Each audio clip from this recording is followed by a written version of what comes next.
दुनिया में बहुत ऐसे पर्सनालिटी हैं जो विपरीत परिस्थितियों में संघर्ष करते हुए खुद को स्थापित किया है और बिलियनियर बन गए हैं। जीवन में कई उतार चढ़ाव तथा संघर्ष के बावजूद उन्होंने हार नहीं मानी और एक्स्ट्रा ऑर्डिनरी पर्सनालिटीज बन गए। हेलो दोस्तों, मैं हूं राकेश राणा और आप देख रहे हैं 360 लाइव बूस्ट। आपने चैनल को अभी तक सब्सक्राइब नहीं किया है तो चैनल को सब्सक्राइब कर लीजिए, क्योंकि इस चैनल में आपको finance, motivation, health, biography, human psychology तथा रिलेशनशिप आदि से रिलेटेड कई रोचक वीडियोस मिलते हैं। आज की वीडियो में हम 3 ऐसे बिलियनियर्स के बारे में बात करेंगे जिन्होंने विपरीत परिस्थितियों में खुद को स्थापित किया और माइलस्टोन साबित हुए। आइए जानते हैं रिचर्ड ब्रैंसन के बारे में। रिचर्ड ब्रैंसन वर्जिन ग्रुप के संस्थापक हैं। वर्जिन ग्रुप में कुल 400 से अधिक कंपनियां हैं, जिसमें telecommunication, banking, health, music, entertainment जैसी कई कंपनियां शामिल हैं। ब्रैंसन का जन्म 1950 में लंदन में हुआ था। ब्रैंसन का शिक्षा में विशेष रुचि नहीं थी। उन्होंने पढ़ाई छोड़कर एक स्टूडेंट मैगजीन की शुरुआत की थी और यही उनके बिजनेस कैरियर की शुरुआत थी। उन्होंने 1970 में वर्जिन ग्रुप की शुरुआत वर्जिन रिकॉर्ड्स कंपनी के साथ करी। ये एक लेखक और मोटिवेशनल स्पीकर भी हैं।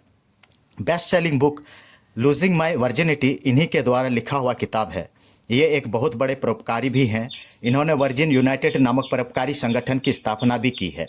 दोस्तों, इन मुकाम के पीछे उनके जीवन में बहुत ही कड़े संघर्ष और विपरीत परिस्थितियां रही हैं।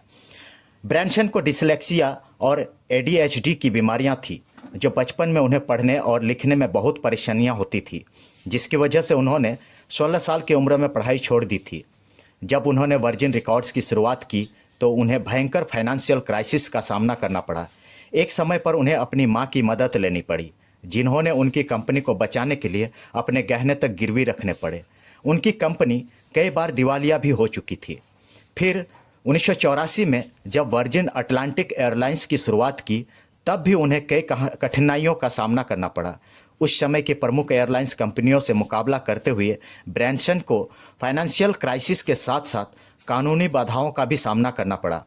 ब्रैंसन के अनुसार ब्रिटिश एयरवेज ने वर्जिन अटलांटिक को बंद करने के लिए एक गंदे युद्ध अभियान की शुरुआत की थी, लेकिन ब्रैंसन ने हार नहीं मानी और संघर्ष करते रहे।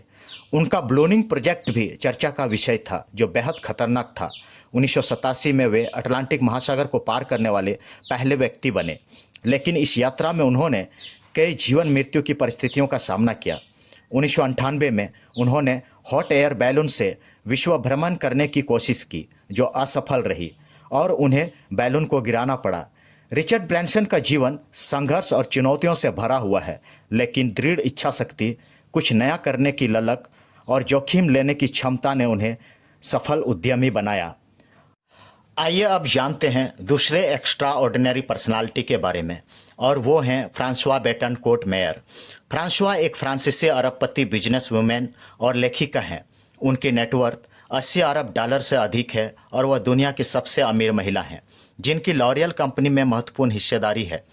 लॉरियल की स्थापना फ्रांसवा के दादाजी यूजिन सुलर ने 1909 में की थी।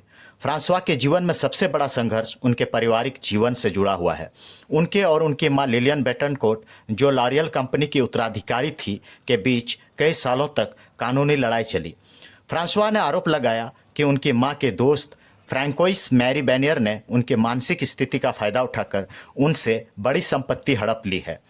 इस विवाद ने परिवार के अंदर तनाव बढ़ा दिया और यह मामला अदालत तक जा पहुंचा। 2011 में अदालत ने बैनियर को दोषी ठहराया और लिलियन बेटनकोर्ट को उनके परिवार की कस्टडी दे दी। फ्रांसवा को हमेशा से एक निजी जीवन जीना पसंद था, लेकिन उनके परिवार के विवाद और उनकी संपत्ति के वजह से उन्हें मीडिया और सार्वजनिक दखल का सामना करना पड़ा। मीडिया के दबाव और सार्वजनिक जांच ने उनकी निजता को प्रभावित किया, जिससे उन्हें मानसिक और भावनात्मक संघर्षों का सामना करना पड़ा। अपनी मां के मृत्यु के बाद फ्रांसवा को लॉरियल की नेतृत्व की जिम्मेदारी निभानी पड़ी। इतनी बड़ी और जटिल कंपनी का मैनेजमेंट संभालना इतना आसान नहीं था, खासकर तब जब पारिवारिक विवाद और कानूनी मामलों का दबाव था। इसके बावजूद उन्होंने अपनी जिम्मेदारियों को कुशलता से निभाया और कंपनी को नई ऊंचाइयों पर पहुंचाया। फ्रांसवा ने अपने जीवन में यहूदी धर्म को अपनाया और इसके साथ जुड़ी चुनौतियों का भी सामना करना पड़ा। यह निर्णय भी उनके परिवार और समाज के भीतर विभिन्न प्रतिक्रियाएं उत्पन्न कर सकता था, लेकिन उन्होंने अपने विश्वास और परिवार के साथ संतुलन बनाए रखा। फ्रांसवा एक सफल लेखिका भी हैं। उन्होंने ग्रीक मिथोलॉजी और यहूदी ईसाई संबंधों पर कई किताबें लिखी हैं। इतनी बड़ी बिजनेस एम्पायर को संभालते हुए एक सफल राइटर की पहचान बनाना अपने आप में बड़ी चुनौती है। फ्रांसवा बेटनकोर्ट मेयर की कहानी यह बताती है कि दुनिया की सबसे धनी महिलाओं में से एक होने के बावजूद उन्होंने कई व्यक्तिगत और पारिवारिक संघर्षों का सामना किया है। और तीसरे एक्स्ट्रा ऑर्डिनरी पर्सनालिटी का नाम है एलन मस्क। जी हाँ दोस्तों, आज एलन मस्क को कौन नहीं जानता है। टेस्ला और स्पेस एक्स जैसी कई कंपनी के संस्थापक जिन्होंने इलेक्ट्रिक व्हीकल्स और अंतरिक्ष यात्रा के क्षेत्र में बहुत बड़ी क्रांति लाई है। उनका जन्म 1971 में दक्षिण अफ्रीका में हुआ था। एलन मस्क का बचपन बड़े ही मुश्किल दौर से गुजरा है। उनके माता पिता का तलाक हो चुका था और इसका प्रभाव क्या हो सकता है आप भली भांति समझ सकते हैं। इसके बावजूद एलन मस्क साइंस और टेक्नोलॉजी के प्रति जुनून को रखते थे और यही जुनून ही आज उन्हें इस मुकाम पर पहुंचाया। इनकी खासियत है कि ये अपने सपने को पूरा करने के लिए किसी भी हद तक मेहनत कर सकते हैं, सब कुछ दांव पर लगा सकते हैं, चाहे उसका परिणाम कुछ भी हो। एलन मस्क का पहला कंपनी जीप2 था, जिसे उन्होंने अपने भाई किम्बल मस्क के साथ मिलकर शुरू किया। शुरुआत दिनों में वे ऑफिस में ही सोते थे क्योंकि वे 12 से 18 घंटे काम करते थे। जीप2 को अंततः कॉम्पैक्ट ने खरीद लिया, जिससे मस्क को पहली सफलता मिली। इसके बाद उन्होंने X.com की शुरुआत की, जो बाद में पेपल बन गई। पेपल कंपनी में भी मस्क को कई संघर्षों का सामना करना पड़ा, जिसमें पार्टनर्स के साथ मतभेद और मैनेजमेंट में बदलाव शामिल थे। इसी मतभेद के कारण ही आज हमें यूट्यूब जैसे प्लेटफॉर्म मिला है। पेपल में काम करने वाले 3 कर्मचारी कंपनी छोड़ने के बाद उन्होंने यूट्यूब को बनाया। यूट्यूब कैसे बना, इसकी डिटेल वीडियो मैंने बना रखी है, जिसकी लिंक मैंने डिस्क्रिप्शन में दे दिया है, आप चाहे तो देख सकते हैं। अब वापस आते हैं टॉपिक पर।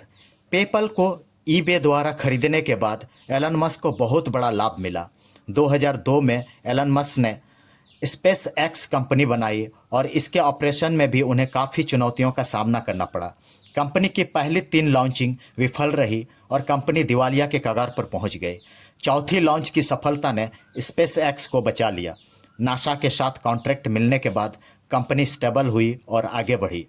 टेस्ला कंपनी में भी उन्हें कई चैलेंजेस का सामना करना पड़ा। कंपनी के कई मॉडल्स के निर्माण में देरी होने के कारण कॉस्टिंग बढ़ गई। 2008 के आर्थिक मंदी के दौरान टेस्ला को भारी नुकसान हुआ और एलन मस्क ने अपनी निजी संपत्ति का उपयोग करके कंपनी को बचाया। दोस्तों, एलन मस्क को मीडिया और सार्वजनिक आलोचनाओं का भी सामना करना पड़ा है। उनके विवादास्पद बयान और ट्विटर पर सक्रियता ने उन्हें कानूनी समस्या में उलझाया।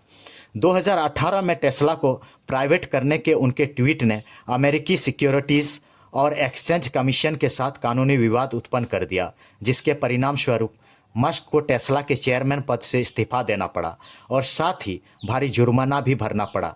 इसी तरह से उनके न्यूरालिंक और द बोरिंग कंपनी के साथ भी कई चुनौतियों का सामना किया है।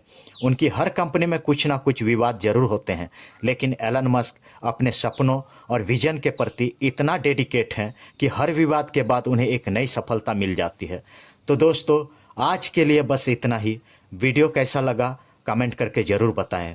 वीडियो अच्छा लगा हो तो लाइक और शेयर ज़रूर करें। जय हिंद, धन्यवाद।